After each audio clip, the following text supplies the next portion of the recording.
What's going on, everybody? Temperistic back here again, and we got a few things to talk about today. First thing is the Halo Master Chief Collection will support LAN. Now, I know that at E3 they had a little meeting with Frank O'Connor and the guy that talked about the whole game, did a little playthrough on Ascension with Ghost Yami, Dursky, and Neighbor. But they did clear up that there is going to be LAN because they're going to be having this Gamescom tournament for Halo 2 Anniversary in Europe. In Germany, so they're going to have LAN support. So now a bunch of Halo community members had a bunch of questions to ask this guy. His name is Che Chow, or Chesspace on Twitter, and he got asked a bunch of questions. First one was, at Gamescom and PAX, will people be playing Halo 2 Anniversary on LAN, or will they have to connect to Xbox Live or join parties? To join parties, and he says custom games on LAN is how they're going to be able to play it. And if you didn't know who Che Chow is, he is the franchise media manager at 343 Industries. Another question that he cleared up, I want to set up a New York City LAN when this drops. For real, it'll be dope. Just thinking and replaying the favorites. And he replied saying, note, your router will still need an internet connection, not for game packets, but for Xbox Ones to say hi to live. Now, that was something that a lot of community members responded to because they are, they don't want to have. They don't think that they should need an internet connection, and they're right to think so. You shouldn't have to have an internet connection to LAN. Because back on the Xbox 360, I remember my friend and I, Omar, I went to his house first time, and all he had to do was connect it to a router, connect the cord to a router and system link it. He had a little box where he could system link the Xboxes, and that's all he had to do. Like, yeah, your shit still needs to be connected to a router, but you don't need an internet connection. The only reason you need a router is that so they can all connect to each other.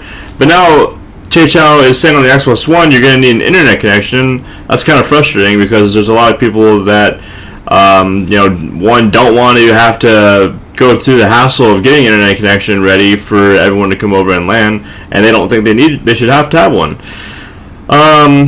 So that's kind of stupid, but I mean, it's not 343 Industries' fault because that's the Xbox One's fault. That's how the Xbox One was built, and that's how it is. So, if you have to blame somebody, blame Xbox and blame Microsoft. Somebody else asked, so if we don't have an active internet connection, we can't LAN on Xbox One for Master Chief Collection, and Che Chow said, correct. Note that bandwidth doesn't need to be very robust. Xbox just needs a ping from live. So, you don't really have to have a great internet connection, you just have to have a internet connection so that Xbox can connect.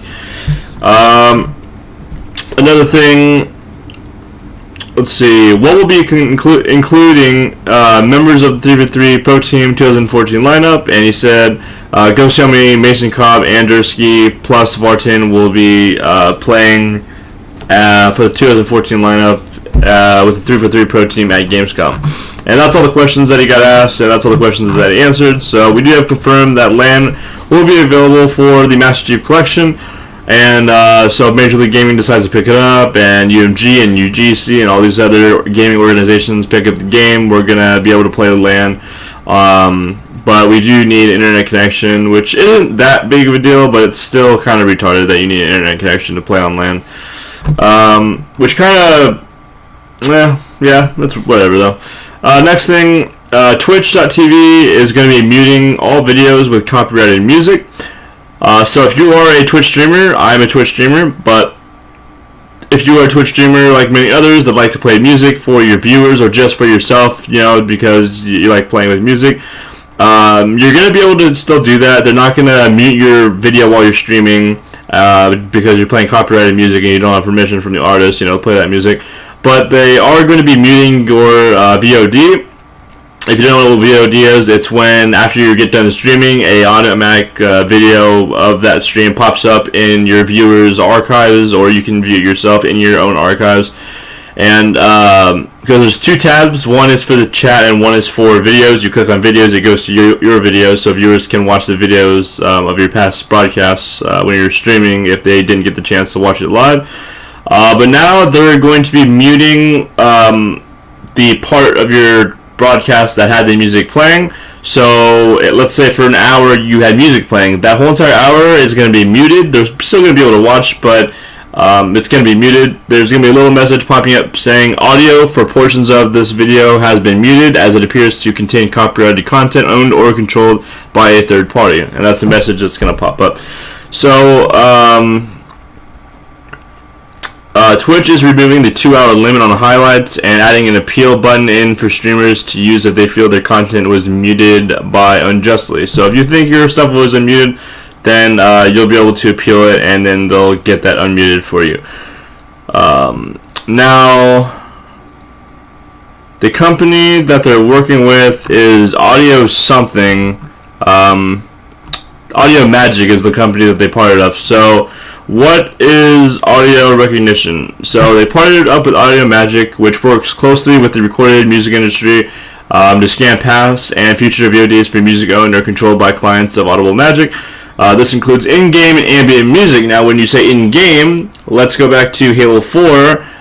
There's a lot of in-game music in Halo 4. When the game's getting close to the end, this epic music starts to turn on and stuff. Now, does that mean that because that music that we cannot control turns on and it's copyrighted, even though we have the ownership of the game, we don't have the rights to play that music, but we're not the ones playing it, it's playing by itself because we're playing the game that we own and we paid $60 for. Now, is that going to be muted? It says right here it includes in-game, so I would think that even if you can't control the music turning on, that portion is still going to be muted. I mean, that's only going to be, however long it takes for you to get like a few more kills because that music only turns on towards the end of the game, but that's kind of stupid if that is the case, but it's whatever. When music in the Audible Magic database is detected, flagged content, the affected portion of the VOD will be muted and volume controls for that VOD will be turned up. Additionally, past broadcasts and highlights with flagged content are exportable but will remain muted. Once again, it will not mute your broadcast while they're live, but it will mute your broadcast portion where the music was playing in your archives, in your saved videos for your viewers. Next thing, for people who played the Destiny beta, and if you play on the PS3, the PS4, the Xbox 360, Xbox One, doesn't matter where you played it. A little bit of sad news, I guess. It's not that big of a deal to me because I knew it was already going to happen. The Destiny beta statistics and characters will not carry over. What this means is that, let's say, the highest rank that you could get on a character is level 8, and let's say you did that for the Hunter, the Titan, and I can't forget for the life of me, I can't remember the third one, the Mage. I keep calling it a Mage. That's probably not right, but I keep calling it a Mage. We'll call it a Mage. So let's say you maxed out the ranks for that, you got all the armor for all 3 of your characters in the game. Well, you're pretty much gonna have to do it again when it comes out September 9th because it's not gonna be carrying over. Bungie released a statement saying this: if the rest of you haven't gathered the painful truth from the eulogy yet, our beta characters won't transfer to the final version of Destiny. The vaults have been cleared out too. Step away from this update and take a walk, have a good cry, or howl at the moon. We'll be here when you're done. Welcome back. What you just experienced is something we've been through countless times here at Bungie. We feel your pain and then some. Making a game requires iteration and progress. When we reinvent the world where the Guardians live, sometimes we have to leave them behind. So I'm guessing to make the game better, they can't get your progress and take it over to when the game comes out. It's not that big of a deal, honestly, when you think about it, because it's only 8 ranks, and the game only goes to rank 20. Unless you have light or whatever. I really hope they explain better on what they mean by that, but it's not that big of a deal. It's only 8 ranks.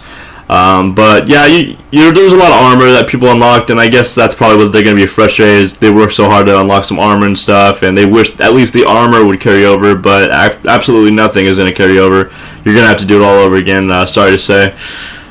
So yep, Destiny comes out September 9th for the Xbox One and PS4, and all the DLC will come out first on the PS4, and then it will come out on the Xbox One, and that's about all I got to talk about.